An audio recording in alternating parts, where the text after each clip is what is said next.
সেদিনের বাকি অংশটুকু বলছি। তো ডান হাত দিয়ে তেলে পিঠা খাচ্ছি, বাম হাতে আরেক পিঠা কি যেন একটা ঠোকরাচ্ছে। হঠাৎ করে বাহির থেকে আমার খালামণি আমাকে বলে যে, এই এখানে সাপ।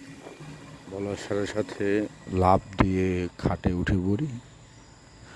আমার যে মামা তখন বল্লম যে ছিল বা শাবল এরকম কিছু দিয়ে সাপকে আঘাত করে, কিন্তু সাপের লাগেনি।